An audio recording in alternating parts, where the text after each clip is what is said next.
할렐루야. 사랑하는 성도 여러분, 오늘도 하나님의 은혜와 사랑 속에 몸도 마음도 영혼도 건강하기를 간절히 빌고 소망합니다.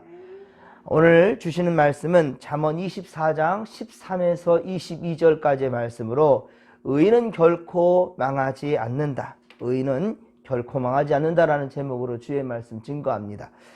13에서 14절에 보면 지혜는 영혼의 꿀이라고 말합니다. 영혼의 꿀이라. 그래서 그 꿀을 마셔라, 먹어라. 건강한 것이니.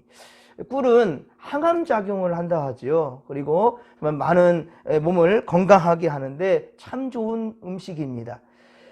지혜는 그런데 영혼의 꿀과 같다라는 겁니다. 그렇습니다. 아버지는 꿀을 예로 들면서 지혜는 마치 꿀처럼 몸에 좋은 것이니 먹으라고 강조하고 있어요. 지혜는 곧 하나님의 말씀이지요. 그렇습니다. 지혜는 곧 하나님의 말씀이며 생명이기 때문입니다. 그래서 시편 119편, 여러분 시편 119편은 말씀장이에요. 가장 길지요. 많은 분량의 내용인데 그 중심에는 하나님 말씀이에요. 자, 그런데 특히 시편 119편 103절에 보면, 시편 119편 103절 보면 주의 말씀의 맛이 내게 어찌 그리 단지요, 내 입에 꿀보다 더 다니다 라고 말씀합니다. 주의 말씀이 내 입에 단데 그 말씀이 내 입에 꿀보다 더 달다라고 그리 말씀해요. 그래서 이 좋은 지혜를 얻으면 우리의 장래가 바로 밝아지고 소망이 끊어지지 않는다라고 그렇게 약속해 주시고 있다는 말입니다. 앞서 잠언 23장 17, 18절, 잠언 23장 17, 18절에서도 여호와를 경외하는 사람에게, 여호와를 경외한다, 즉 하나님의 말씀, 지혜의 말씀대로 순종하는 사람이죠. 그렇습니다. 그런 자에게는 장래가 있고 소망이 끊어지지 않을 것이다 라고 그렇게 강조하였습니다. 또 오늘 말씀에 지혜를 얻기 위해서 최선을 다하라고 강조하는데요, 이는 결국 여호와를 경외한다라는 의미인 거예요. 지혜와 지식과 명철을 주시는 바로 우리 주님은 바로 여호와 하나님이시기 때문입니다. 그렇습니다. 오늘 보면 15에서 16절은 의인의 집을 엿보지 말고 무너뜨리려고 그런 악한 마음을 갖지 말라라고 말씀합니다. 즉 의인의 삶을 방해하지 말고 그리고 그를 이기려 들지 말라는 거예요. 의인의 삶을 방해하지 말고 그를 이기려고 들지 말라. 의인이라, 세상의 의인이 어떤 사람입니까? 바로 말씀대로 믿음대로 지켜가는 사람이, 그렇죠? 믿음으로 말미암아 우리가 하나님께 의인이라 인정을 받는다는 거예요. 다시 말하면 그렇습니다. 하나님의 말씀대로 살아가는 그런 사람들을 해코지하지 말라는 거예요. 함부로 무너뜨리려 하지 말고 방해하지 말라는 거. 믿음의 삶으로 살아가는 그런 사람들 결코 방해하지 말라는 겁니다. 16절의 말씀을 같이 읽겠습니다. 오늘 보면 16절입니다. 대저 의인은 7번 넘어질지라도 다시 일어나려니와 악인은 재앙으로 말미암아 엎드러지느니라. 아멘.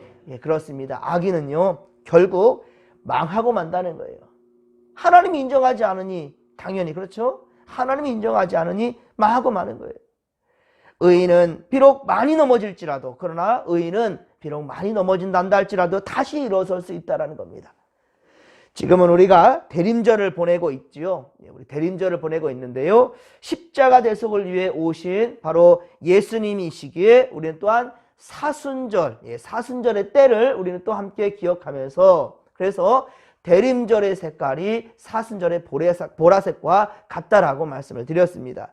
자, 그런데 사순절 기간에 마지막 고난주간에 상징하는 나무가 있어요. 이제 무슨 나무죠? 종려나무예요. 종려나무. 그래서 교회는 우리가 항상 이렇게 있는 것이 바로 소철나무 있잖아요. 그렇습니다. 이 종려나무과에 있는 그 나무가 교회를 어쩌면 거의 대표로 할 수 있는, 우리 신앙의 모습을 가져가야 되는, 본받아야 되는 그 나무 중에 하나가 바로 이 종려나무라는 거예요. 종려나무.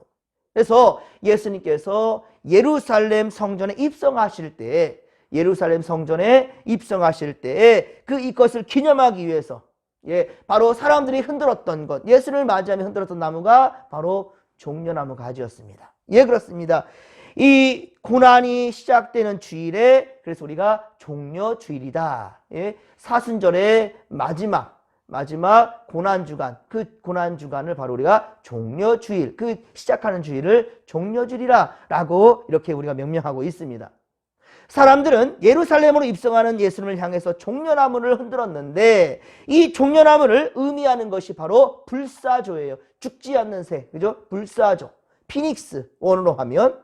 그래서 잎과 줄기를 다 불태워버려서 죽인단다 할지라도 죽는 것처럼 보이지만 그러나 밑둥이 살아있으면, 예, 정말 신기하리만큼 다시금 예, 살아난다는 것을 우리가 보게 되는 겁니다. 예, 다시 가지를 내고 잎을 낸다는 거예요. 영원히 죽지 아니한다. 그래서 의인은 오늘 본문에 7번 넘어져도 믿음의 중심이 흔들리지 않으면, 그 밑둥이 제대로 살아있으면, 믿음의 고백이 확실하면, 예, 절대로 우리는 죽지 아니하고 다시 살아난다는 거예요. 그 믿음만 있으면. 앞으로 우리 앞에 어떠한 고난과 역경이 닥친다 하여도 여러분 결코 천국 소망을 잃지 아니하는, 천국 소망을 잃어버리지 아니하는 믿음의 권속들 되기를 주님의 간절히 축원합니다. 시편 1편 6절에 말씀하기를 무릇 의인의 길은 여호와께서 인정하시나 악인의 길은 망하리로다 라고 말씀하였습니다. 시편 37편 23에서 24절에 보면, 시편 37편 23에서 24절에 보면 여호와께서 사람의 걸음을 정하시고 그의 길을 기뻐하시나니 그는 넘어지나 아주 넘어지지 아니함은 여호와께서 어떻다? 그의 손을 붙드심이로다. 할렐루야. 왜 넘어지지 않는가? 왜 끝까지 버틸 수 있는가? 그것은 여호와께서 우리를 붙잡고 계신다는 거예요. 하나님의 손이 우리를 붙들어 주신다는 거예요. 그래서 여러분들 주의 종이, 예, 이 목회자가 이 기도할 때 최고의 기도가 뭐냐? 안수기도예요. 최고의 기도가 바로 안수기도. 이 하나님의 손이 되어서 이 사람들을, 하나님의 백성들을 끝까지 책임져 달라고, 이 손으로 붙들어 달라고. 예, 그래서 하나님의 손을 의미하며 안수기도를 하는 겁니다. 그리고 다 일일이 기도하지 못하니 어제도 우리가, 예, 우리 월상 예배를 드렸지만 마음은 꿀떡 같은데, 그러나 우리가 또한 세상의 질서도 따라야 하기에 우리 축도로 예배를 마쳤지만은요, 안수기도 대신에 이게 동일한 거예요. 그래서 예배가 끝난 다음에 마지막 기도로, 예, 목사는 바로 이 축도를 하는 겁니다. 축도를 할 때 손을 뻗쳐서 성도들을 향하여서 가는 거예요. 이것은 말 그대로 하나님의 손을 의미하는 거예요. 하나님의 손이 여호와께서 그의 손으로 붙들어 주심이라. 할렐루야. 예, 그렇습니다. 주의 손에 붙들어 준다는 거예요. 시편 37편 24절의 말씀. 언제든지 그렇습니다. 주께서 인정해 주시는 이 믿음의 삶을 사시는 우리 진목계 성도들 다 되기를 주의 간절히 축원합니다. 17, 18절 오늘 보면 17, 18절은 원수가 넘어질 때, 자, 여러분 원수가 넘어질 때 즐거워하지 말라라고 말씀합니다. 그러니까 의인에 대해서 방해하지도 말고, 그런데 원수가 넘어진다 하여서 기뻐하지도 말라는 거예요. 즐거워하지 말라는 겁니다. 하나님께서 이것을 기뻐하지 않기 때문입니다. 분노를 그에게서 돌이키셔서 옮기실지도 모른다는 거죠. 예, 하나님은 바로 이런 분이십니다. 성도들은 언제든지 선한 마음으로 한 걸음도, 예, 그렇습니다. 선한 마음 가운데에서 한 걸음 뒤로 물러서도 안 되는 거예요. 예, 곁길로 나아가서 안 되는 겁니다. 그게 바로 죄예요. 표적을 벗어나면 안 된다는 겁니다. 하나님의 표적이 어떤 표적이에요? 선한 것입니다. 좋은 것입니다. 예, 그렇습니다. 그 좋은 길, 선한 길, 하나님이 인정하시는 길에서 벗어나는 것이 죄악이에요.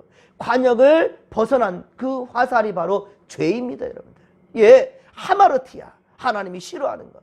여러분들 그 길에 서지 마시고, 그래서 의인이라 한다면 오히려 예수님 잘 믿는 사람이라면 칭찬도 해주시고, 예, 격려도 해주시고, 예, 그리고 만약에 악인이 무너지고 넘어지는 상황이라 한다면 아이고 어쩌었을까 같이 아파하고 속상해하고, 그리고 그 순간이 오히려 참 좋은 때, 어떤 때이냐, 바로 예수를 믿을 수 있는 기회가 될 수 있습니다. 때문에 악한 자가 넘어질 때 여러분들 즐거워할 것이 아니라 다가가서 손잡아주고, 그리고 위로해주고, 무엇보다 예수 그리스도의 복음으로 유래해 줄 수 있는 우리가 되기를 주님과 제를 축원합니다.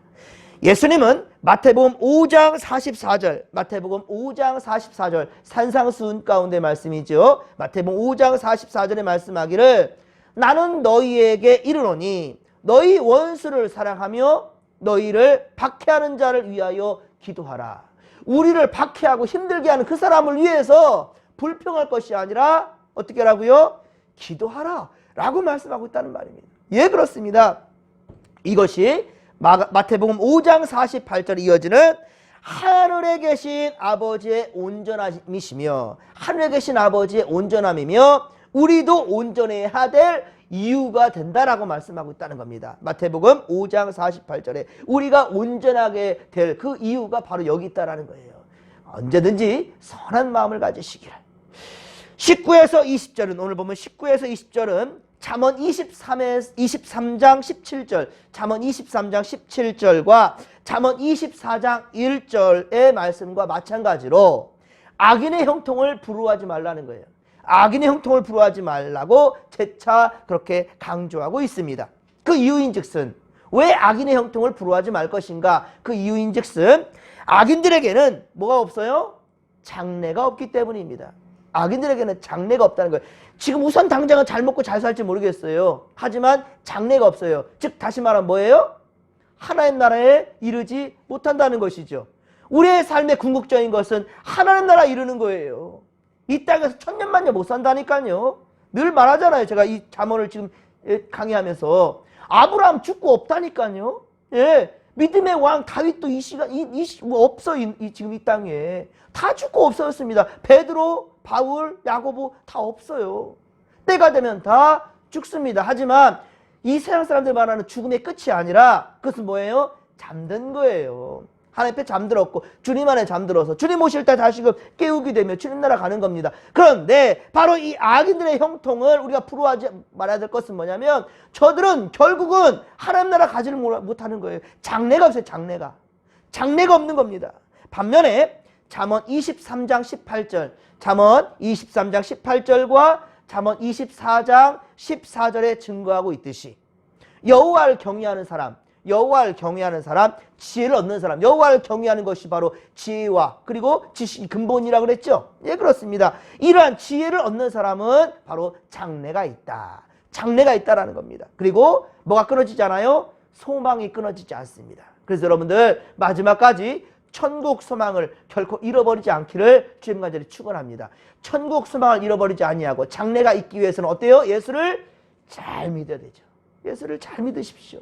예, 당부드립니다. 올 한 해 이제 12월 한 달 남았어요. 그리고 교회를 곧 따른다면 벌써 우리는 새해를 시작한 겁니다. 예, 바로 예수를 중심으로 시작되기 때문입니다. 대림절부터 우리는 교회력으로 시작이 되는 겁니다. 그래서 여러분들 항상 우리가 새로운 마음가짐으로 나아갈진데 무엇보다도 하나님을 경외하는 마음에서 결코 한 걸음도 뒤로 물러서지 않기를 주님과 저를 축원합니다. 사랑하는 성도 여러분, 아무리 눈에 보기 좋아 보여도 육신의 눈으로 보기 좋아 보여도 하나님이 싫어하는 악인의 형통이라면 절대로 부러워하지 않기를, 그 마음을 여러분들 결코 마음에 두지 않기를 간절히 빌고 소망합니다.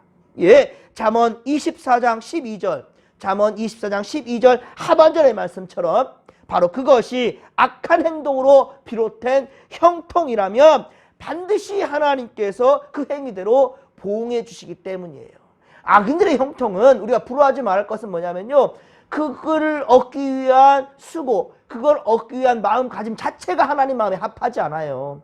하나님의 뜻에 결코 합할 수가 없어요. 육신의 욕심으로 만들어진, 예, 그런 공든탑이라는 거예요. 모래성이라는 거예요. 모래성. 예, 하나님께서 한번 후 불어버리면 다 넘어가 버릴 그런 쭉정이라는 말이에요. 여러분들은 알곡신앙자로, 할렐루야, 세상이 어떤 모진 비바람이 몰아쳐도, 예, 끝까지 십자가 그늘 아래 멈춰설 수 있고 주님 곁에, 주님 나무에, 예수님 포도나무 생명나무에 단단히 붙어있는 믿음의 권속들 되기를 주님 간절히 축원합니다. 축원합니다. 오늘 보면 21절 22절은 마지막으로 다시 한번 하나님을 경외하라고, 예, 계속해서 강조하는 게 바로 하나님을 경외하라는 거예요. 자, 하나님을 경외하고 또 지도자들을 존경하고 그리고 반역자들과는 사귀지 말라라고 강조합니다. 왜냐하면 그 반역자들, 하나님이 싫어하는 그런 자들은 재앙, 바로 그들에게는 재앙이 있을 뿐이에요. 속히 임할 뿐입니다. 순식간에 임할 것이기 때문이에요. 사랑하는 성도 여러분, 우리는 오직 하나님만을 경외하십시다. 바로 오늘 이 시간부터 더욱더 최선을 다해서 이전 것은 지나갔어요. 어제 우리가 실수와 잘못이 있다 한다면 오늘 다시금 코람되어 하나님 앞에서 말씀 붙들고 살아가면서 진리의 길을 바른 길을 온전하게 걸어갈 수 있는 믿음의 고속들 다 되기를 간절히 빌고 소망합니다. 그리고 그분이 주시는, 우리 하나님이 주시는 지혜와 지식을 따라 살아가자는 거예요. 가장 큰 기쁨이요 축복이라는 것, 바로 예수 잘 믿는 인생이 축복이라는 사실을 믿으시기 바랍니다. 오늘도 주님이 인정하시는 그 길에서 하나님의 영광을 드러내는 우리 믿음의 거석들 되기를 소망합니다. 코로나 사태는 계속해서 심각하게 되어져 가고 있어요. 좀 계속 감염자 수가 줄었으면 좋겠는데 계속 400명 선을 지금 가고 있네요. 그러나 여러분, 우리가 하나님을 향한 사랑은 그 무엇으로도 끊어낼 수가 없다는 것 믿으시지요? 할렐루야. 그렇습니다. 세상에 아무리 어떠한 현상과 현실이 있다 할지라도요, 여러분, 우리가 하나님을 믿는 믿음에서 절대로 끊어낼 수 없다라는 이 확신과 담대함, 이런 여러분들의 고집스러운 욕심, 그런 믿음이 있기를 간절히 빌고 소망합니다. 주께서 재림하실 때 내가 너희들 가운데 믿음을 볼 수 있겠느냐? 아멘! 아멘! 우리 주님 오실 때 우리 믿음이 있어요. 나 기억해 주세요, 하나님. 여러분들 이렇게 고백할 수 있는 우리 진목계 성도들 되기를 주님 간절히 축원합니다. 진짜 목적, 구원의 확신 가지고 오늘 하루도 살아갈 수 있는, 살아낼 수 있는, 어떤 것을 우리를 방해한다 할지라도 믿음에서 한 걸음도 뒤로 물러서지 아니하는 담대한 믿음의 권속들 되기를 주님 간절히 축원합니다. 축원합니다. 오늘도 주여 우리와 함께 하시사, 두렵고 힘들고 어려워요. 왜? 우리도 인간이거든요. 연약한 존재들이잖아요. 하지만 그럼에 그때일수록 더욱더 주님께 무릎으로 나아가는 믿음의 권속들 되십시다. 오늘도 주께서 함께 하실 것입니다. 강한 믿음으로 우리를 붙들어 주실 것입니다. 주여 삼창 부르며 기도하며 나갑니다. 주여, 주여, 주여. 살아계신 하나님 아버지, 고맙고 감사를 드립니다. 하나님, 오늘도 주의 말씀에 장중으로 붙들어 주시고 주의 십자가 그늘 아래 쉴 수 있고 머물 수 있는 우리가 되게 하심을 감사합니다. 주님의 생명나무에 단단히 붙어 있을 수 있도록 믿음을 주시고 용기를 주시고 담대한 마음을 주셔서 아버지 감사합니다. 좌로나 우로나 아버지여 주님 넘어지지 않고 흔들리지 아니하고 오직 정도로만 갈 수 있도록 하나님이 인정하시고 세상이 인정받을 수 있는 할렐루야 믿음의 길을 거게 하신 것 아버지 감사합니다. 하나님 아버지, 세상 바라보지 아니하고 주님 바라보며 가겠나이다. 주여, 주님께서 인정하시는 길을 걷겠나이다. 하나님 도와주소서. 은혜를 더하여 주옵소서. 믿음을 주옵소서. 코로나 사태가 계속해서 심각해 단계에 가고 있지만 그러나 주님, 우리가 하나님을 향한 믿음에서는 한 발짝도 뒤로 물러설 수 없습니다. 우리 아버지의 담대한 믿음과 강인한 심령으로 주여 주 앞에 나아가겠사오니 우리 믿음 흔들리지 않도록 도와주시고 지켜 주옵소서. 함께하여